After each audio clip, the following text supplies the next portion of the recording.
in this packaging, it's not just a stove. This stove represents 5 years of development and research by a company called Mountain Safety Research. So stick with me on this one. This stove deserves some of your time. Now in this video I'm going to show you some quick basic features. I'm going to get a wet butt sitting on this mossy log, and I'm going to take you through some of the cool features behind the development of this stove, and I'm going to try and explain some of the technology, and I'm going to use it on a WILDCAMP and show you what it's like in actual usage.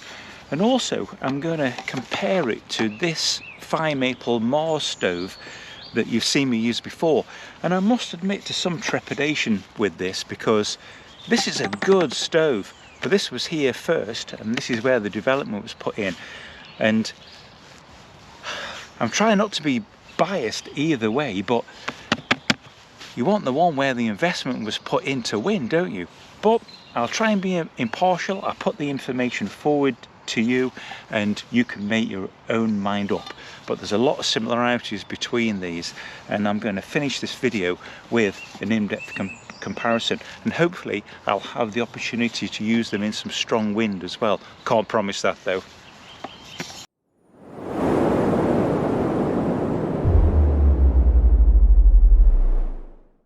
Firstly, we'll have a simple look at the box of the WINDBURNER DUO Stove system, and this is based on an ultra efficient radiant burn technology. It's modular, it's stable, and there's a little bit there about why WINDBURNER that I'll explain more about later. And crucially, and again I'll show you more, this forms part of a modular system that will go or interchange between this pot here, a solo burner system, a large cook pot, a group cook pot, and a skillet. And look out in the stove series, because later on I'm going to be using some of this group kit here as part of a King of the Group stove system test. Now don't go yet, and none of this drifting off after 45-second stuff which YouTube does. And if it's not for you, then go and watch YouTube shorts of eco-protesters being dragged off the road. So this is the stove itself. Instead of the usual soft neoprene, it's got quite a firm, like honeycomb-like nylon coated material. Quite firm plastic, that the whole thing. Feels pretty tough. And then there's a cup on the bottom, and this is part of the stove system itself, with the fins here for a heat exchange system, and there's actually holes up inside there that let convected air and heat go up inside. And of course this stove works on multi-levels with infrared heat, convected heat and direct heat. So it arrives like this. This is the burner itself. Whoa. A little bit of packaging there. Some comprehensive instructions. A wee cloth at the bottom that I will inevitably lose. And this is the 1.8 litre anodised pot. You can see the markings inside there, but realistically 1.4 litre would probably be your optimum limit. There's actually a max fill line there at 1 litre. You could go up more, but I think it's implying if you're boiling it, you really wouldn't want it to go too far. But you could cook food or vary things there.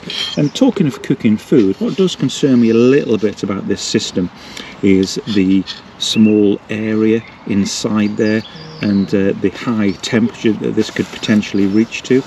So that implies to me that this is more for boiling water, or if it's capable, for definitely gently simmering stuff. But having said that, the burner is quite a wide head, but perhaps some of the larger pots and the skillet would be more for cooking real food. But I've spoke before about the jet boil and how that welds any real food to the bottom. So I've just actually given that to one of our young scout leaders, my old Jetboil. So for the burner itself, the feet just pop down like that, and there's a lot of high quality materials in this. That's quite heavy. There's a lot of brass fittings and a really large bale there. You know, this is built for mountaineering, gloves, mittens. You could absolutely work that with mittens on. Lots of brass on the fittings. It looks really high quality. There's some nice grippy claw feet on the bottom there. This whole system weighs just over 600 grams. So I'm going to put some water in, get it lit, make a cup of tea. What MSR say is that the gas is mixed with air via 2 jets at the bottom, spreads it all over inside this ferro nickel material, creating a kind of soup of gas. And what you'll see in transition in a second is what's called the Draper effect. So as the ferro nickel alloy that's cut like a shaped biscuit underneath starts to glow, that's the Draper effect, and this happens at 525 degrees centigrade. So that'll just really start to warm up. And incidentally, this is a very, very stable base, and as that warms up, the whole material at the bottom will start to glow. There's the full glow going now. Wow, the heat off that. And with this sort of stove, it is a pressure regulating valve, so you can't use the canister inverted. It just feeds gas at the constant right pressure out of here, because if you invert the can, you get that sort of thing happening, because that's liquid getting through. So that's a no-no. Just keep the canister upright and trust the valve here to feed gas at the right pressure through the 2-stage converter inside. Now MSR say that the gases underneath the ferrous alloy disc reach 1925 degrees centigrade, which is really hot, and I can feel the warmth coming from that. And incidentally, what you can see glowing at the moment is just the protective gauze at the top. Underneath is the nickel material itself, and there's no clip to it or anything, that just fits on top there. So it's pretty quiet actually, and I can't really see the flame at all in there now. It's completely enclosed, and if I give that a blow, I can hear a tiny change to the flame, but hardly anything. That's boiled now at 2 minutes spot on. It's irresistible doing burn times. It's about gas efficiency, but I thought I'd share that with you, but no more of that. Right, cup of tea time. Now, I haven't brought a cup with me, but I can use this. The usual Lapsang Souchong, and I'll just pour that out of the strainer. That's the end of this section. Have a look at the chapters below if any particular section interests you. This was just a little intro. As I say, there's going to be a more technical side of it, a comparison against the Fire Maple Mars on the desktop. There's going to be use on a WILDCAMP, hopefully a good wind test. In fact, definitely I can do it with fans if I can't get any wind outside, which is more controllable anyway. And finally, a summing up. Right, cup of tea time. In this next part, I'm going to show you use on a WILDCAMP and what it's like to have a lovely, beautiful weather picnic. Woo. Using the saucepan as a frying pan.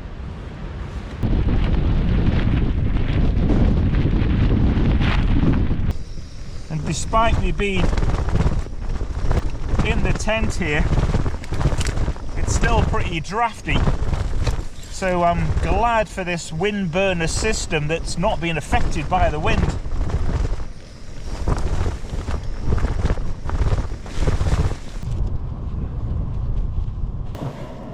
Right, the wind burner's making short work of this iceberg. So I'm out cooking sausages on the beach. I'm going to try out the WINDBURNER pot. So this will be a good test for slow simmering, because sausages should be cooked nice and slow. And if you're wondering what this weird get-up I've got on is called, it's a Fellmandave. So I'm going to be doing some testing through this late winter, early spring of this. But basically, it's a kind of military style insulated poncho that also doubles as a tarp. So don't forget to subscribe and keep an eye out for more of this type of thing. I'm going to be testing this one by Halsport and one by Jervin. Really good piece of kit and really applicable for the UK backpacker and hiker. But brilliant for this sort of situation where I've stopped and it's cold and I just want to kind of enjoy myself in the outdoors without getting badly chilled. The thing I really like about this is its stability. So if you just touch it gently, it doesn't all slide off.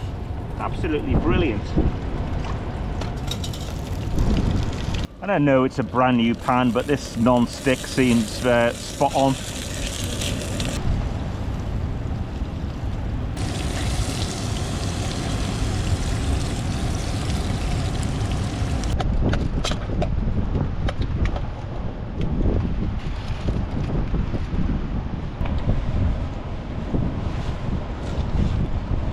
You don't think I'd forget those two, do you? Some fresh ground coffee.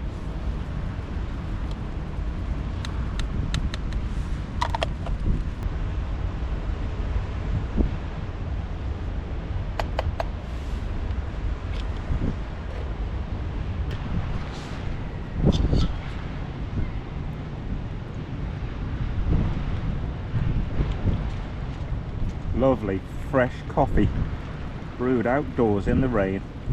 Couldn't be better. Right, comparison time. Plus I'm also going to pitch these bad boys against each other in a wind test. The MSR weighs 617 grams, including the bottom cup. The Fire Maple weighs 724 grams, including the cup that's inside. They both are 20 centimeters high and 12 centimeters across. Now the MSR looks a little bit taller, but if you take into account the top lip there and the cup, they're pretty much evenly matched. Comparing the burners, the MSR one is quite a lot lighter.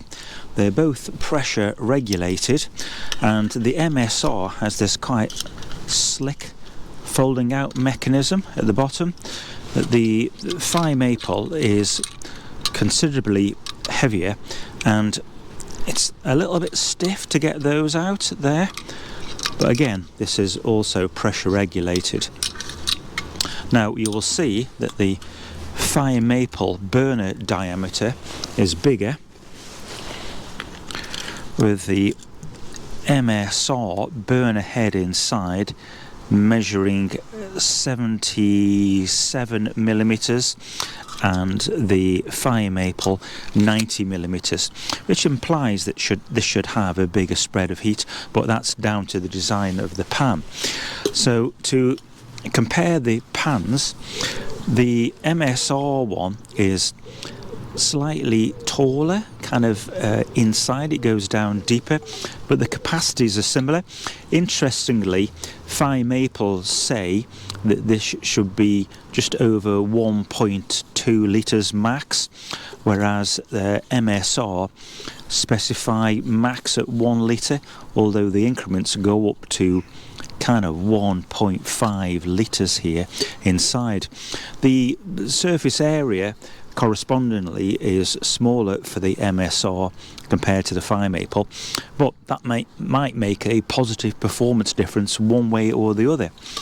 Now they both use a heat exchange system, and I've mentioned it before that there's holes up inside there, so the superheated gases can actually travel up inside and be vented out inside here. So you've got a lot of surface area of this slope bit inside that's also in contact with the burning gas. With the fire maple, there's like a ring access hole inside, but we can see that the heat exchange part doesn't go quite as far across. But again, the superheated vented gases will go up inside, and that will travel up to kind of like this part inside. Checking weights there, the MSR weighs 245 grams and the fire maple weighs 342 grams. Saving on burner weight here, so I guess the pan must be proportionally heavy, although the overall system is lighter for the MSR. Okay, in terms of pan attachment, the MSR just sits on like that, and I found in use that goes on really kind of like securely time after time. The fire maple, it's not quite such a stable system, so a light knock could get that off, whereas the MSR I've found in practice tends to be pretty secure. That's not quite got quite such a big lip in there, but you know, it's lower to the ground and overall is pretty stable, as is the MSR. I think the overall base of the MSR is a little bit wider there. Right, I'm going to put some water in here now. I'm going to heat or boil 500 millilitres of water. I'm going to see how much gas that uses and how long it takes.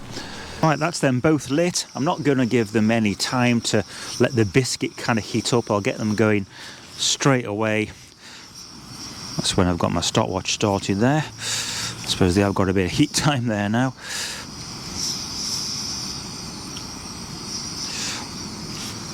Okay, so that's given that a couple of seconds to heat up, but I lit them both at the same time.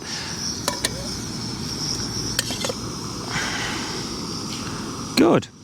Now, the handle system, this is nice and easy to grab with the fire maple, but you know, potentially easier to knock over as well.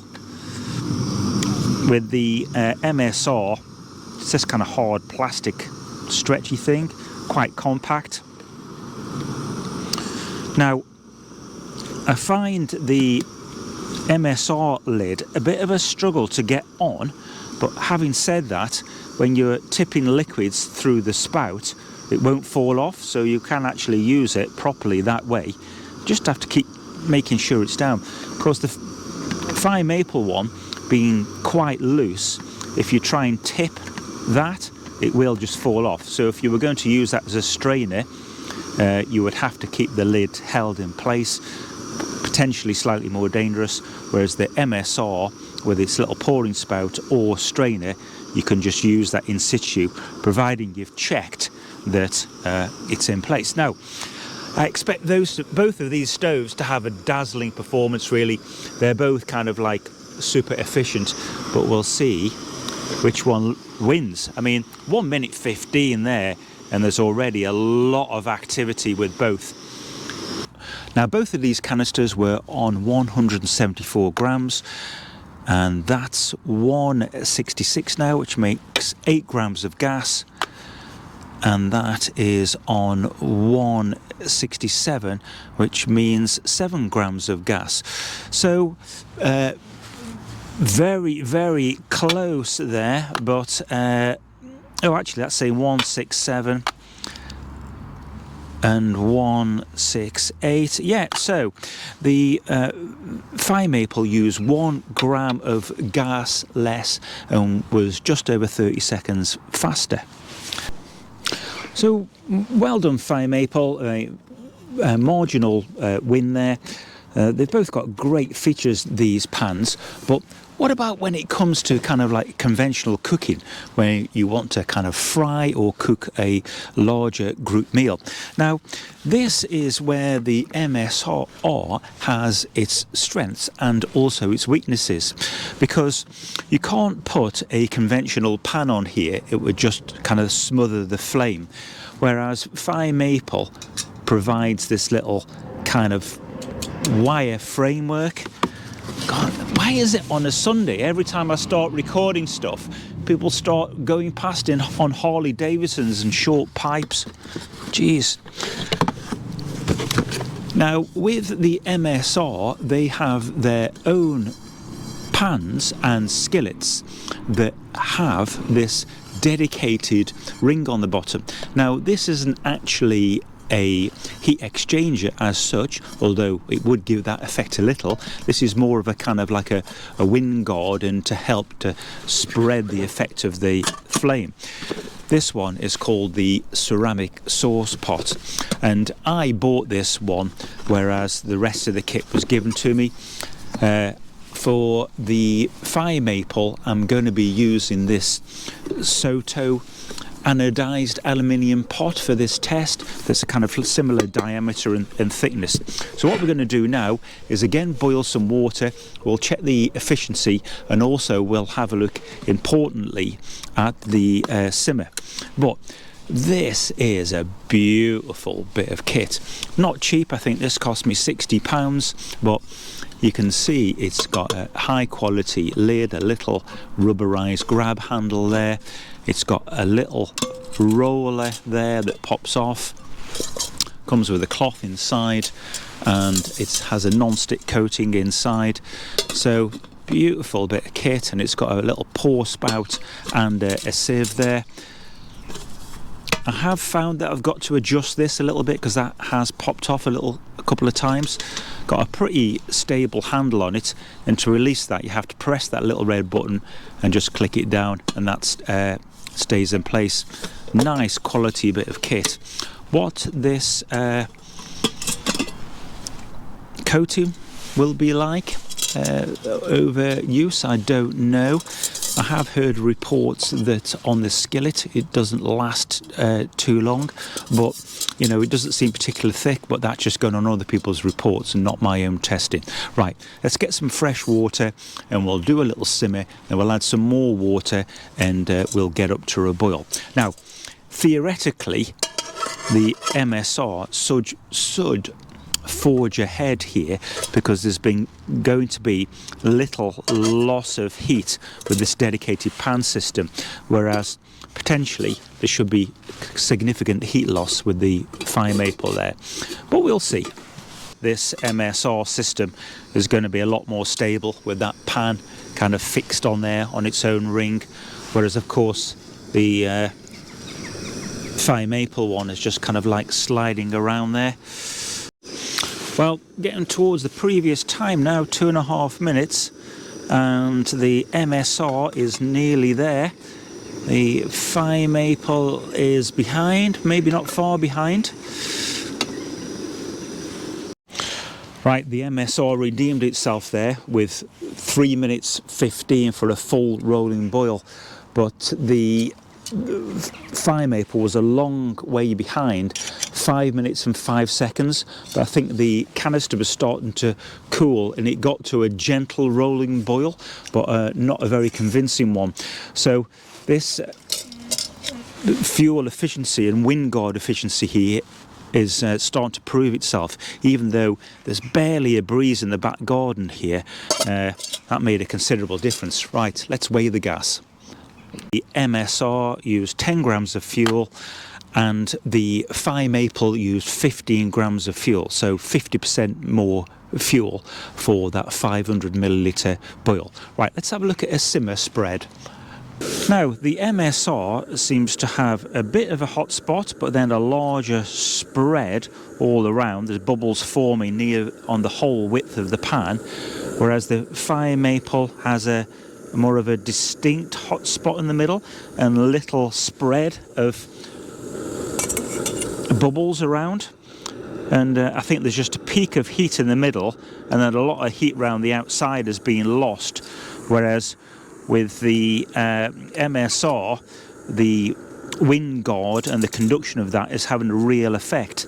So this type of stove is inevitably pretty difficult to do very gentle simmering on, just because it's hard to see the flame when you turn them down. You kind of have to do it by noise. That's turned down quite low, but once you got used to that, definitely the MSR has the considerable benefit here for cooking real food. Wind testing mode. My modest little Blaupunkt fan here produces 7.5 miles per hour. I've got 500 millilitres of water. I've weighed the gas beforehand. Let's see what happens regarding time and amount of gas used to boil 500 millilitres in a 7.5 miles per hour breeze with the MSR versus the Fire Maple.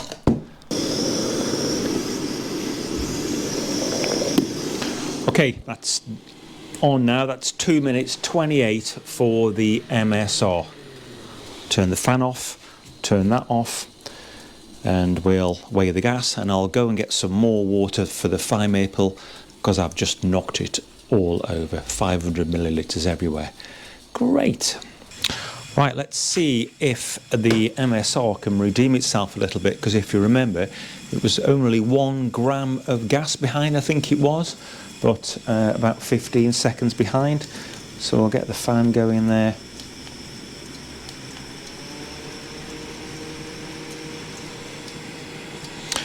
Again, with this design, little deflection of the flame, looks good. Right, I've called that at 2 minutes 20 for the Fire Maple. Brilliant performance. Turn that fan off. I've turned the gas off. We'll get that weighed. Brilliant. So yeah, that's 8 grams, the same amount of gas used. So I think the MSR is kind of pulling things back a little bit there, but an equivalent ranking for wind performance. This is only a gentle breeze, 7.5 miles an hour. But the nice thing is about this type of stove is that you can sit outside cooking, be out in the fresh air and not worry too much about breezes around. The windshield isn't needed, and you can cook with some efficiency without needing to kind of fanning around with windshields, which I hate, really. A little bit of a summary. Now, the MSR is a premium product, and it shows in the quality of components, but Fire Maple have done a good job with this cook system. The MSR I've seen for around 155 and the Fire Maple around 115, so there is a bit more of a premium price for this. There's links below to buying that through my Amazon shop. I make a little bit through that, which helps towards the channel, so anything would be appreciated. So the MSR has its real benefit if you're going to invest in a cook system. We've definitely seen the improved performance there with this dedicated pan. Now, I have known other people take this off by undoing the welds, so you've got this wind guard bit that you can just pop on top of the burner, and you can use other pans to a conventional benefit. However, that's not a typical thing to do at all, and you could risk damaging the product. And I think it'd be nice if MSR released that ring as a standalone accessory. And later on this year, you should see me seeing the skillet. So my suggestion would be, if you want to invest in an absolute premium kit, go for the MSR 1 Echo. I've got no beef either way. I bought this myself. The Fire Maple and the MSR were both provided to me, and I'm very grateful for that, but I've got no incentives or investment in either company that would favour me one over the other.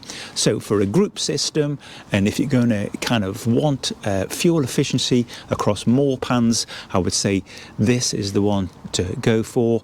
If you just want boiling alone in a more economical but slightly heavier and less quality duo or two-person system, the Fire Maple could be the one to go for. So thanks very much for watching. Keep an eye on the rest of my stove playlist. There's all sorts of weird and wacky fuel efficiency and comparisons there, and later on this year I'm going to be kind of putting some group system cook sets together, including stuff by Soto, Fire Maple itself, and we'll have an ultimate group system kickoff. So don't forget to like and subscribe and keep an eye on my cooking pots and stoves playlist. Thanks very much.